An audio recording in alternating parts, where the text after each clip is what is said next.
ప్రస్తుతం మనతో పాటు ప్రముఖ ఆధ్యాత్మికవేత్త జ్యోతిష్య వాస్తు పండితులు లలితాదేవి ఉపాసకులు బ్రహ్మశ్రీ నానాజీ పట్నాయక్ గారు ఉన్నారు. గురువు గారితో మాట్లాడేద్దాం.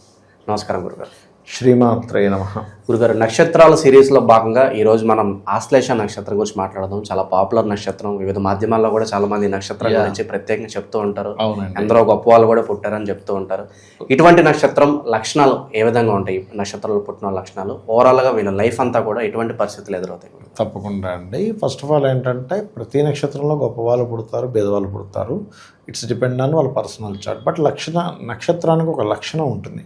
అయితే ఈరోజు మనం ఆశ్లేష నక్షత్రం గురించి చెప్పేది మనమైనప్పటికీ కూడా చెప్పించేది సాక్షాత్ లలితా అమ్మవారిగా భావిస్తూ చెప్పుకుందాం. ఫస్ట్ ఆఫ్ ఆల్ ఏంటంటే ఆశ్లేష బుధుడి యొక్క నక్షత్రము. చాలామంది కొన్ని మూఢనమ్మకంలో ఉంటారు. ఆశ్లేష అంటే అత్తకి గండము, మూలా నక్షత్రం అంటే మూల నుండేవాడికి గండం, ఇలాంటివన్నీ చెప్తూ ఉంటారు. అదంతా ట్రాష్. ఎందుకంటే మనం ఏదైనా ఒకటి ప్రామాణికంగా మనం నమ్ముతున్నామన్నా చూస్తున్నామన్నా మనకి ఎవరు చెప్పాలి? ఋషి చెప్పాలి. మహర్షి ఎక్కడ చెప్పలే. ఆశ్లేష నక్షత్రంలో పుట్టిన జీవుడు ఎవరైతే ఉన్నారో వాళ్ళ అత్తగారు చచ్చిపోతారని ఎక్కడ చెప్పలే. అసలు అలాంటి కేసెస్ కూడా లేవు. ఎందుకంటే ఒక ఆశ్లేష నక్షత్రం మీద ఇలాంటిది ఉన్నది కదా నేను రీసెర్చ్ చేసినప్పుడు చక్కగా గుండులాగా ఉన్న వాళ్ళ అత్తగారు.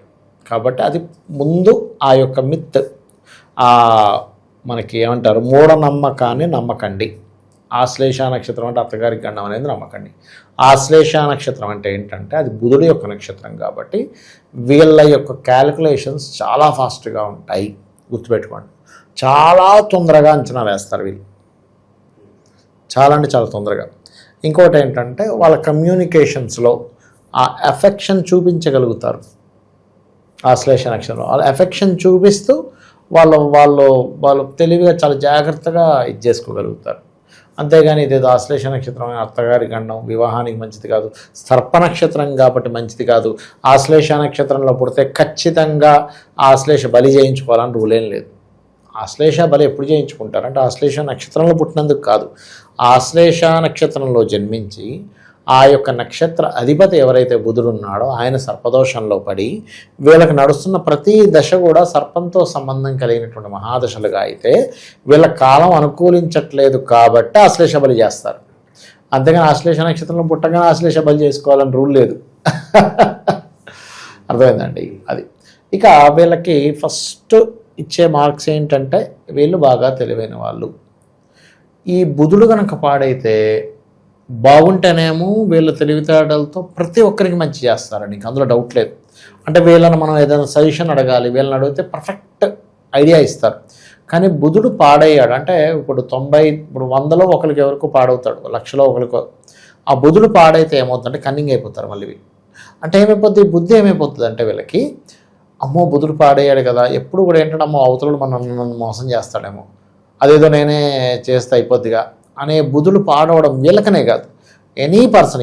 ఈ ఒక్క నక్షత్రం నేను చెప్పట్లే, ఎవరిదైనా బుద్ధి మనం చెప్పాలి అంటే ఫస్ట్ మనం చూడాల్సింది వాళ్ళ బుధుడు ఎలా ఉన్నాడు, వాడి 4th హౌస్ ఎలా ఉంది అంటే శీలస్థానం అంటారు, వాడి 7th లార్డ్ ఎలా ఉన్నాడు, వాళ్ళ జన్మజాతకంలో 4th లార్డ్ ఎలా ఉన్నాడు, 5th లార్డ్ ఎలా ఉన్నాడు చూస్తాం. ఆలోచన స్థానం. ఈ ఆలోచనకి, మాటకి, తెలివితేటలకి, ఇంటలెక్చువల్కి, క్యాలిక్యులేషన్స్కి బుధుడు కారకుడు. వీళ్ళ యొక్క నక్షత్రం ఇది. కాబట్టి ఏమవుతుంటుందంటే వీళ్ళు 99% ఆఫ్ తెలివితేటలు ఉన్న వాళ్ళు ఉంటారు. ఎవరో ఎక్కడో బుధుడు పాడైపోయాడు అతి తెలివితేటలు వస్తాయి, కానీ 99% ఆశ్లేష నక్షత్రము అనగానే వాళ్ళు ఇలా చూశారంటే ఏంటి మణికంఠ గారు ఏంటి ఈ డ్రెస్ వేసుకున్నారు, ఇప్పుడు ఏంటి జేబులు ఏదో పెట్టుకున్నారు, ఈ వాచ్ ఏంటి, ఈ చెప్పులు ఏంటి, ఈ మనిషి ఏంటి బొట్టు పెట్టుకున్నాడు, మరి మనిషి బొట్టు పెట్టుకున్నాడు కానీ నిజంగానే ఆధ్యాత్మికత లేకపోతే ఏంటి అని వెంటనే అంటే నన్ను చూశాడు, ఏంటి నేను తెల్లగడ్డ వేసుకొని ఉన్నాడు, అట్లా వెంటనే అంచనా స్టార్ట్ చేస్తారు. అబ్జర్వేషన్స్ ఎక్కువగా ఉంటాయి వీళ్ళకి, గుర్తుపెట్టుకోండి. అలాగే వీళ్ళకి ధనం రావడం కూడా ఎక్కువగా వీళ్ళకి బిజినెస్ రిలేటెడ్ ద్వారా రావడానికి, బిజినెస్ ద్వారా సంపాదించడానికి ఎక్కువగా ఇష్టపడతారు. జాబ్ కంటే బిజినెస్ బెటర్, బిజినెస్కే ఎక్కువగా ఇష్టపడతారు ఆశ్లేష నక్షత్రం. ఎందుకంటే వీళ్ళ తెలివితేటలన్నీ కూడా లాజిక్, కన్వీనియన్స్ చేసి అంటే కమ్యూనికేషన్స్ రిలేటెడ్ సంబంధంగా ఉండడం. ఎప్పుడో ఒక బిజినెస్ మ్యాన్కి కావాల్సింది ఏంటి, ఈ కమ్యూనికేషన్సే కదా. అందుకని వీళ్ళు ఎప్పుడు కూడా అంటే ఎలా ఉంటుందంటే ఆశ్లేష నక్షత్రం వాళ్ళ యొక్క జాతకుల యొక్క స్థితి, వీళ్ళు చాలా ఎమోషన్గా మనుషుల్ని దగ్గర తీసుకుంటారండి. అంటే ఇప్పుడు ఒక వ్యాపారం పెట్టామనుకోండి, ఆ వ్యాపారంలో వేరే వాళ్ళంతా పని వాళ్ళని అది ఒక రకంగా చూస్తే వీళ్ళు మాత్రం చాలా జాగ్రత్తగా మాట్లాడి నాన్న ఇలా ఉంది అలా ఉందని వాళ్ళకి శాలరీ ఇవ్వకుండా 1 year కూడా నడిపించగలుగుతారు. అంటే వాళ్ళకి అట్లా అటాచ్ అయిపోతారు. వాళ్ళు చెప్పే మాటలు కానివ్వండి, వాళ్ళు ఉండే అంటే వాళ్ళకి అంత బాగా తెలుసు మాట్లాడటం. నేను అనేది ఏంటంటే అదేదో నేను లోపమనో తప్పనో చెప్పట్లే. నీకు ఫస్ట్ నువ్వు ఎలాగ అవతల వ్యక్తిని నువ్వు కన్విన్స్ చేయాలని కూడా తెలియాలి కదా.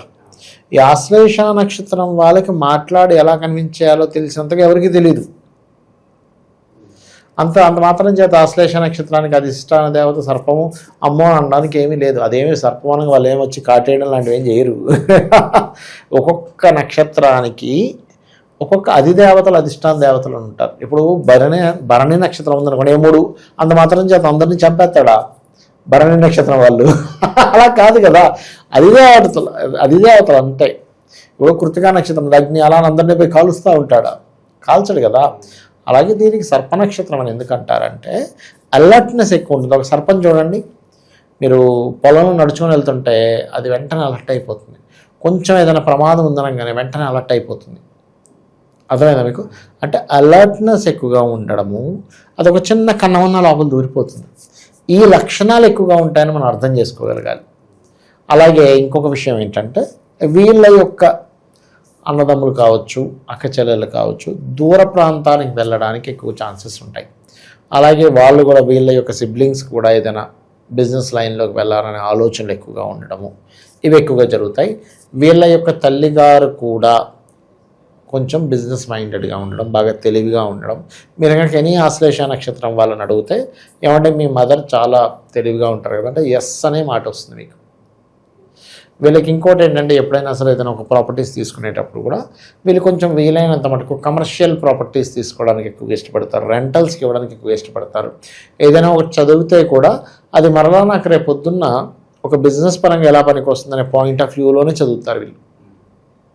అంతేగాని ఏదో చదివేశాం అన్నట్టు కాకుండా అసలు నేను ఏం చదవాలి, ఏం చదివితే నా లైఫ్ బాగుంటుంది. బట్ ఇక్కడ ఇది ఎంతవరకు పనిచేస్తుంది, వీళ్ళ యొక్క 4th లాట్ అంటే లగ్నం నుంచి 4th భావాధిపతి ఎలా ఉన్నాడు అనే దాని మీద ఉంటుంది.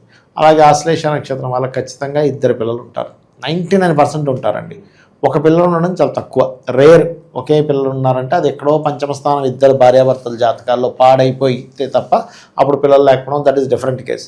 కాకపోతే 2 పిల్లలు ఖచ్చితంగా, ఎందుకంటే డ్యూయాలిటీ ఉంటుంది ఈ యొక్క దీనికి.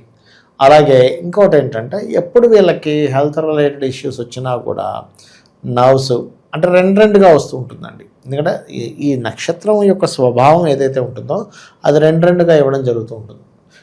అదొకటి.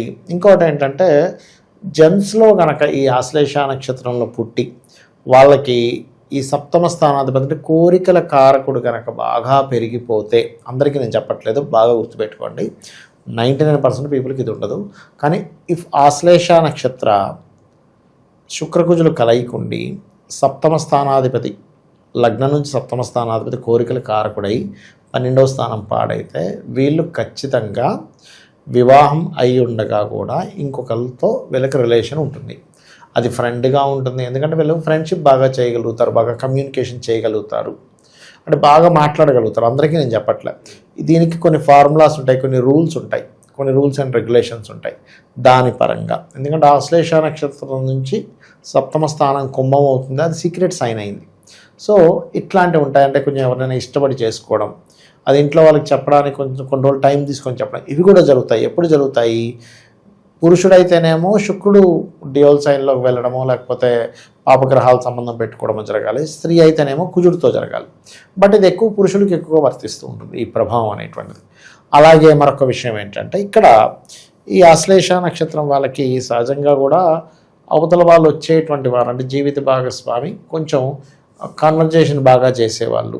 అంటే ఇప్పుడు చూడండి, మనకి ఎవరైనా పార్ట్నర్స్ ఒక్కోసారి వాళ్ళు చెప్పేది మనం విన్నాం అంటే ఏదో ఒక గురువు అండ్ శిష్యలాగా వాళ్ళ ఇది వెళ్తూ ఉంటుంది చెప్పాలంటే, అదొకటి. అండ్ అలాగే మరొక విషయం ఏంటంటే వీళ్ళకి జాబ్ చేయడం అంటే పెద్దగా ఇష్టం ఉండదండి. ఎందుకంటే జాబ్ ప్యాటర్ను వీళ్ళ మైండ్ సెట్ ప్యాటర్న్ సెట్ అవ్వదు తొందరగా. మార్కెటింగ్ రంగాలు ఇవి ఓకే, మళ్ళీ marketing, sales departments, advertisement departments, ఇట్లాంటి వాటిల్లో తొందరగా క్యాచ్ చేయగలుగుతారు వీళ్ళు, తొందరగా దానికి కనెక్ట్ అయిపోతారు, తొందరగా యాప్ట్ అవుతారు. కానీ ఇక్కడ ఎప్పుడు కూడా మనం ఒక జాతకుడి యొక్క ధనయోగం ఎలా ఉందో చెక్ చేసి మీ జన్మజాతకంలో లగ్నం ఏమైంది, కేవలం నక్షత్రం ఒకటే చూసుకోకుండా లగ్నం నుంచి సెకండ్ లార్డ్ ఎలా ఉన్నాడు, ఎవరయ్యారు, ఆ ఎవరయ్యారు, ఎక్కడున్నాడు, ఏ గ్రహాలతో కలిసి ఉన్నాడు అంటే PAC placement aspect and conjunction చూడకుండా మనం డెసిషన్ తీసుకోకూడదు. కాకపోతే వీళ్ళ తెలివితేటలు మాత్రం అలా ఉంటాయి.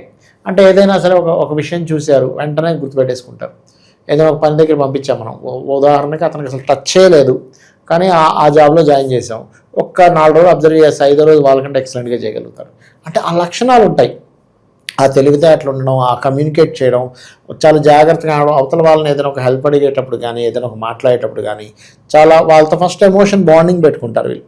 ఎలా అంటే అయ్యో వీళ్ళు నాకు చాలా దగ్గర వాళ్ళు అనే ఫీలింగ్ తెప్పించి అప్పుడు అడుగుతారు. అంటే వీళ్ళకి ప్లానింగ్ తెలుసు, మనం ఎట్లా అప్రోచ్ అవ్వాలి. సడన్గా మనం వెళ్ళి ఎవరినో ఏదో హెల్ప్ అడిగాం, ఎందుకు చేయాలి, నువ్వు ఎవరు రావై నాకు అంటాం, అంతే కదా. ఒక రిలేషన్ ఏర్పడిన తర్వాత ఏం చేస్తున్నారు, మన ఫ్రెండ్ కదా, సరే మనం బైక్ అడిగాడనో, కార్ అడిగాడనో, లేకపోతే ఒక డబ్బులు అడిగాడనో, లేకపోతే ఇంకోటి ఏదో ఫేవర్ అడిగాడనో మనం చేస్తాం. అలా ఏంటంటే వీళ్ళకి ఒక ఫ్రెండ్షిప్ చేసేటప్పుడు అవతల వాళ్ళకి బెనిఫిట్ చేస్తారు. వీళ్ళు ఏదో కేవలం అవతల వాళ్ళ దగ్గర బెనిఫిట్ పొందుతారని కాదు. ఫస్ట్ ఏంటంటే వీళ్ళు అవతల వాళ్ళకి బెనిఫిట్ చేసి దాని తర్వాత నుంచి అంటే వీళ్ళు స్టార్ట్ అవడం ఒక బెనిఫిట్తో స్టార్ట్ అవుతారు. కానీ ఎప్పుడు చెడుతుంది అంటే బుధుడు పాడైతే మాత్రం వాళ్ళు బెనిఫిట్ మాత్రమే చూసుకుంటారు. ఎందుకంటే బుధుడు బుద్ధికి కారకుడు. వీళ్ళ నక్షత్రాధిపతి ఎలా ఉన్నాడో చెక్ చేయాలి. ఈ బుధుడు కనుక కుజుడితో కలిస్తే ఓవర్గా వీళ్ళు ఆర్గ్యుమెంట్ చేయడము, ఈ బుధుడు కనుక రాహుతోని చంద్రుడితోని కలిస్తే వీళ్ళు ఎక్కువ మోసాలు చేయడం జరుగుతుంది. ఎప్పుడు ఈ బుధుడు పాడైతే, అందరికీ చెప్పట్లేదు, 99% ఫ్రెండ్లీ నేచర్ ఉండే జాతకులు అని చెప్పొచ్చు. వీళ్ళని 99% బాగా కమ్యూనికేటర్స్, 99% ఏదైనా తొందరగా నేర్చుకునే వాళ్ళు. వీళ్ళకి కరెక్ట్గా కనుక 12వ స్థానం బాగుంటే విదేశాల్లో వ్యాపారం చేయడానికి కూడా బాగుంటుంది. వీళ్ళకి కలిసి వచ్చే కలర్ ఏంటంటారు గురుగారు? వారంలో ఏ రోజు బాగా కలిసి వస్తుంది? ఫస్ట్ ఆఫ్ ఆల్ ఏంటంటే ఆశ్లేష నక్షత్రానికి జనరల్గా చూసుకుంటే ఈజ్ గ్రీన్ కలర్, ఇంకా అందులో డౌట్ ఏం లేదు. గ్రీన్ అండ్ వైట్ కలర్స్ మనం చెప్పొచ్చు. కానీ ఎప్పుడు కూడా మన పర్సనల్ చార్ట్లో మనం పుట్టిన డేట్ ఆఫ్ బర్త్ యొక్క నెంబర్ ఉంటుంది, దాన్ని బట్టి కొంత మీ పర్సనల్ చార్ట్లో అసలు నవగ్రహాలలో ఏది స్ట్రెంత్గా ఉందో చూసుకోవాలి. ఎందుకంటే ఇదే ఆశ్లేష నక్షత్రం వాళ్ళకి గ్రీన్ బాగుంటుంది, ఇంకోళ్ళకి బ్లూ బాగుంటుంది, ఇంకోళ్ళకి రెడ్ బాగుంటుంది. కానీ ఇక్కడ ఏంటి మనం చూడాల్సింది అంటే ఏ ప్లానెట్ నీకు ఫలితాన్ని ఇస్తుంది. అది పేరు పెట్టుకునేటప్పుడైనా, అంటే మనం ఒకసారి పేర్లు పెట్టుకుంటూ ఉంటాం. ఆశ్లేషానికి ఇప్పుడు ఇంకొక విషయం చెప్తానండి. ఆశ్లేష నక్షత్రం అనగానే పలానా అక్షరం అని పెట్టేసుకుంటాం. కానీ ఎవరూ కూడా నక్షత్ర నామాన్ని పిలవకూడదు. ఇది శాస్త్రంలో ఉన్న అంశం. ఇది వ్యవహారిక నామము, నక్షత్ర నామం అని చెప్తారు. ఇప్పుడు చూడండి, మనకి రామచంద్రమూర్తి ఉన్నాడు, ఆయన నక్షత్రం ఏంటి, పునర్వసు. పునర్వసు నక్షత్రానికి రకారం పేరుంది ఆయనకి, రామచంద్ర. చిత్తా నక్షత్ర పేరుంది. మరి అప్పట్లో పండితులు లేరా? అలాగే కృష్ణుడు, రోహిణి నక్షత్రం. ఆ కృష్ణుడు ఉండేటువంటి నక్షత్రం రోహిణి అన్నప్పుడు ఏం పేరు పెట్టాలి? మరి ఆయనది కూడా చిత్తా నక్షత్రం పేరుంది. ఎందుకు అంటే వాళ్ళ పర్సనల్ చార్ట్స్లో ఏ ప్లానెట్ బాగుంది, వాళ్ళ యొక్క జన్మజాతకంలో ఎటువైపు వాళ్ళు వెళ్ళబోతున్నారు, దాన్ని తీసుకొని ఏదైతే స్ట్రెంతబుల్ ప్లానెట్ ఉందో దానికి సంబంధించిన అక్షరాలు సపరేట్గా ఉంటాయి. అది వ్యవహారిక నామంగా వాడాలి. ఈ నక్షత్ర నామాన్ని పెట్టుకొని ఇంట్లో పెట్టేసుకుంటాం. మీ నక్షత్ర నామం ఏంటంటే అప్పుడు చెప్తారు. వ్యవహారిక నామాన్ని నక్షత్ర నామంగా పెట్టకూడదు. That is different and this is different. అది వీళ్ళు లైఫ్ లాంగ్ చేసుకోవాల్సిన రెమెడీస్ ఎక్కువగా ఎటువంటి దైవారాధన చేస్తే? వీళ్ళు ఎక్కువగా విష్ణు ఆరాధన, సర్ప ఆరాధన ఎక్కువగా చేయాలి. విష్ణు సహస్రనామాలు ఎంత వింటే అంత మంచిది. రాజరాజేశ్వరి అమ్మవారి ఆరాధన కూడా చేసుకోవచ్చు, స్కందుని కూడా చేసుకోవచ్చు. వీళ్ళకి లైఫ్లో ఇవి కనుక చేస్తే ఖచ్చితంగా బాగుంటుంది. వీళ్ళకి ఓవరాల్గా ఆశ్లేష నక్షత్రం గురించి వాళ్ళ లైఫ్ ఎలా ఉంటుంది, ఎలాంటి పరిహారాలు చేసుకోవాలి అద్భుతంగా వివరించారు. ధన్యవాదాలు. శ్రీమాత్రే నమః.